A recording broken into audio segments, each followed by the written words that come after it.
Alright, Ronan MMA, welcome back to the channel. I just watched the UFC 284 press conference as soon as I woke up, and this is my reaction to it. I'm gonna, talk about it, give my reaction, but before we do that, please like and subscribe. I'm gonna thank you in advance in true Canadian fashion, so thank you very much for your subscription. I greatly appreciate it.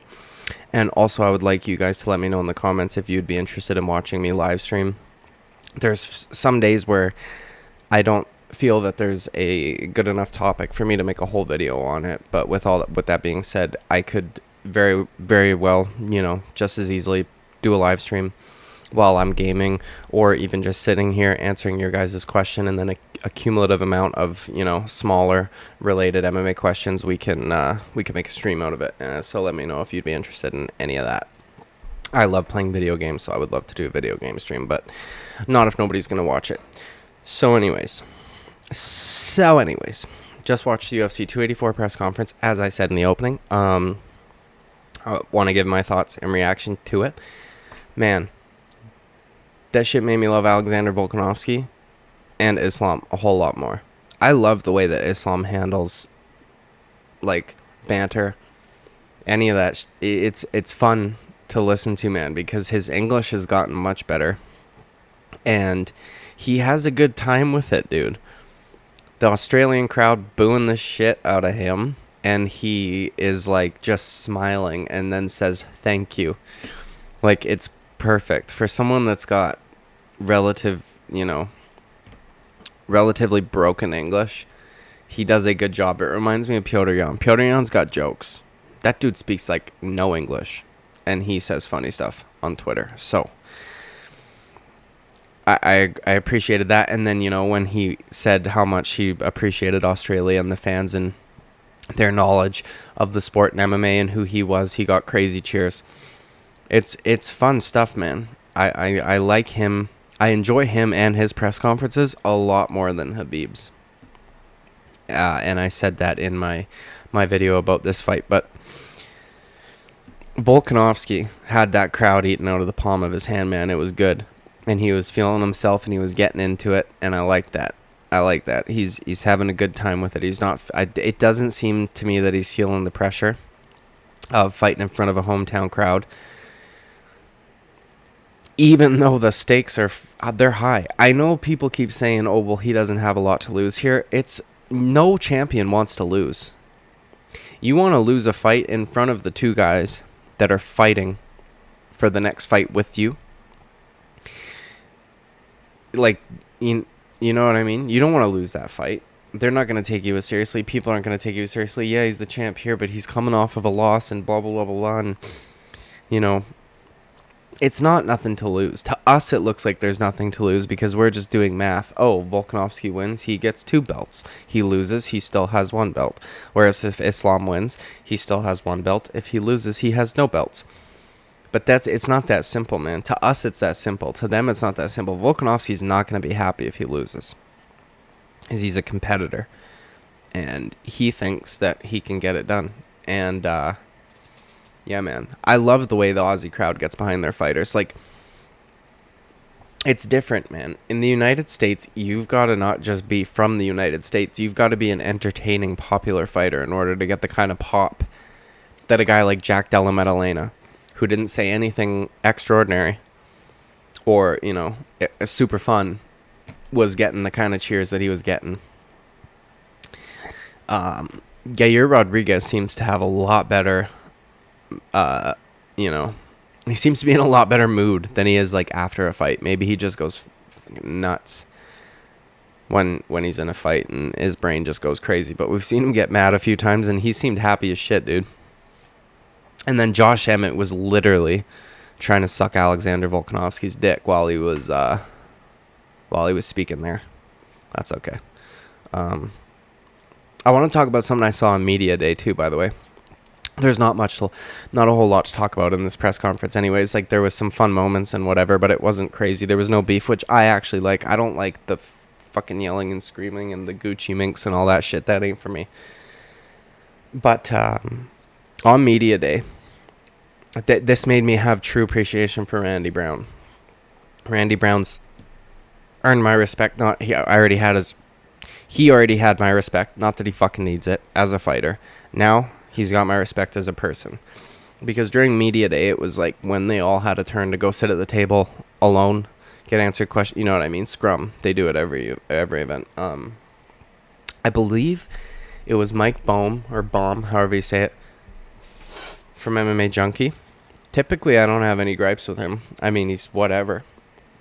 He posts some base stuff on base takes on Instagram regarding fights, not regarding politics or anything like that. But he also posts some stuff that I'm like, huh? But nothing to the level of Keon Kimura. So he asked Randy Brown a question, and I guess somebody had previously asked him a question if he felt like he was being overlooked.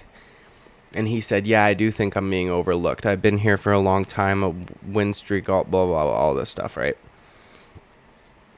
Mike Bohm, if it was him, if it's not, I apologize. Let me know in the comments if I'm wrong. Don't forget to let me know if you watch the live stream, though. And he says, you talked about you being overlooked and all that. I just want to know, why do you think that is? Man, if that wasn't a fucking bait, I don't know what is. He was baiting the shit out of him. I don't want to hear otherwise. He was baiting the shit out of him, dude. He wanted Randy Brown to say because he was black. That's what he wanted. He was baiting him. That shit pisses me off, dude.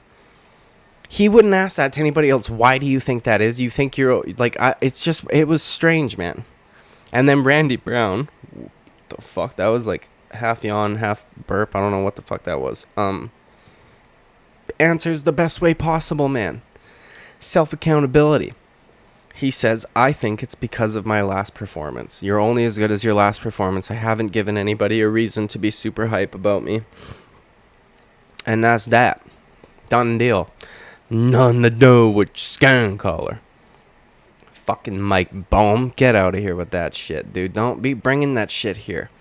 There might be some people that think I'm off here and think that he was just asking a question. There's no way. In my opinion, there's no way. Anyways, I'm pretty confident speaking about this right now, but I don't think so. I think I can smell a fucking race baiter from a mile away, dude. That would have been good headlines. Why do you think he'd ask that question, man? That would have been good headlines. Randy Brown says we're getting overlooked because of racism. There would have been tons of engagement, tons of arguments in the comments, the post would have been huge, YouTube video huge, all of it. In my opinion, that's what happened. I don't like that shit. Okay? Get that shit the fuck out of here. And thankfully, Rude Boy answered like a dope ass.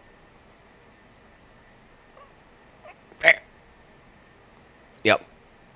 So, thanks, Randy Brown. Appreciate it. Ninja is what I meant. Anyways. Yep.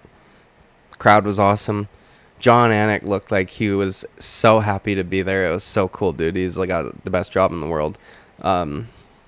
Clapping for stuff that... Dude, Volkanovski's such a good guy, man. And for there to be any debate, one of the reporters there asked, there was some debate on the radio about which one would be the most significant feat in all of Aussie sports history, and we want your take on that. What do you think? Like, there's no question, dude. Some female boxer winning an Olympic gold medal. Fuck out of here. It's amateur. Oh, some chick winning a gold medal against other chicks in the Olympics, which is literally amateur boxing. It doesn't count towards your professional record.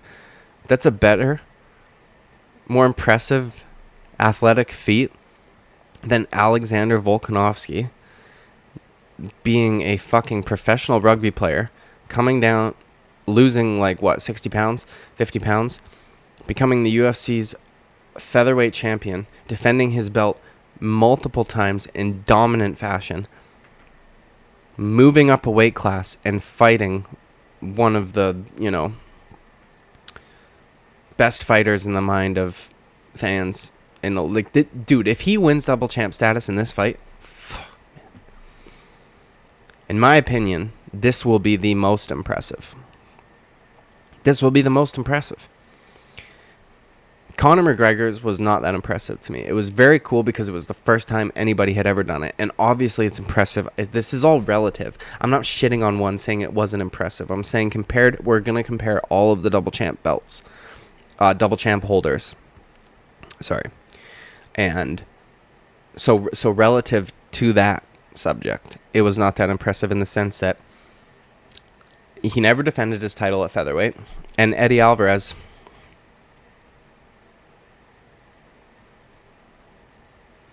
probably wouldn't have been the champ for one more fight, no matter who fought him for the belt. Cowboy Cerrone could have been the title holder if Eddie Alvarez was champion.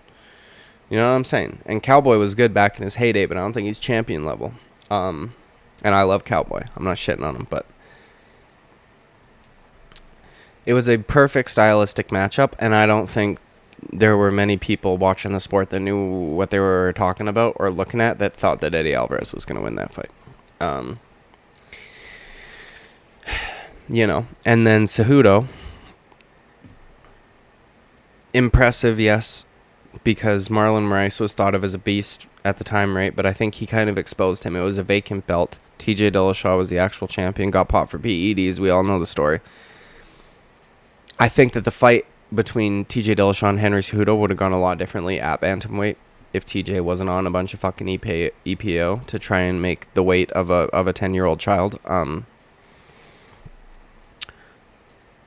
But I think Henry Cejudo kind of exposed Marlon Moraes because then we saw him melt in many fights after that. So, at the time, very impressive, especially because he was getting beat early on.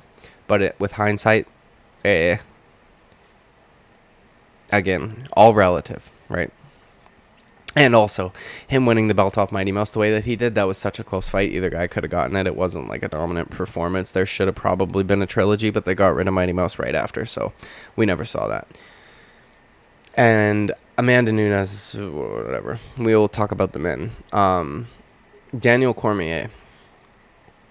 This one, in my opinion, is more impressive, but when you break it down, it doesn't reach the level of Volkanovski because he won the belt, of course, because John Jones lost the belt because he's a fucking idiot and a total fuck up who just ruins everything for himself.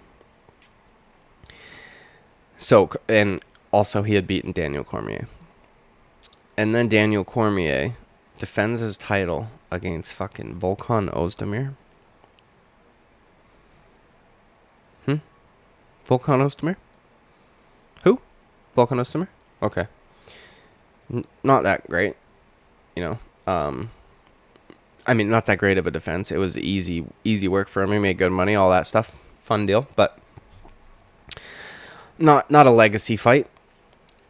And then, if I'm not mistaken, that was the only title defense he had before moving up. I know that he had defended his title, or no, did he win it against Rumble? Vacant? Yeah, whatever. He defended against Gustafsson, but that was the first time John Jones had the title taken away, I think. Fuck, I can't remember that whole debacle there, but again, the resumes do not match up. We've got Volkanovski, who has now beat Max Holloway 3 times, taking the belt off of him, defending it against him, and defending it against him again in dominant fashion. Dominated Brian Ortega, dominated the Korean Zombie. And now he's going up to fight Islam, who won fighting Charles Oliveira, and while it was a vacant title, Charles Oliveira was the champion. The only reason why it was vacant was because he missed weight by a fucking half a pound or whatever it was against Justin Gaethje. So that wasn't like a bullshit vacant title fight. This is different, man. It's exciting.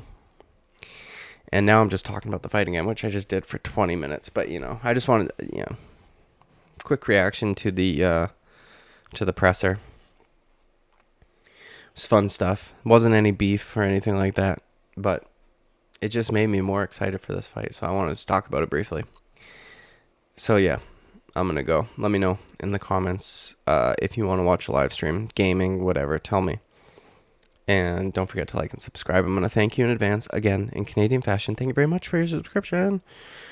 Thank you very much. And I'll see you at the next one. See ya.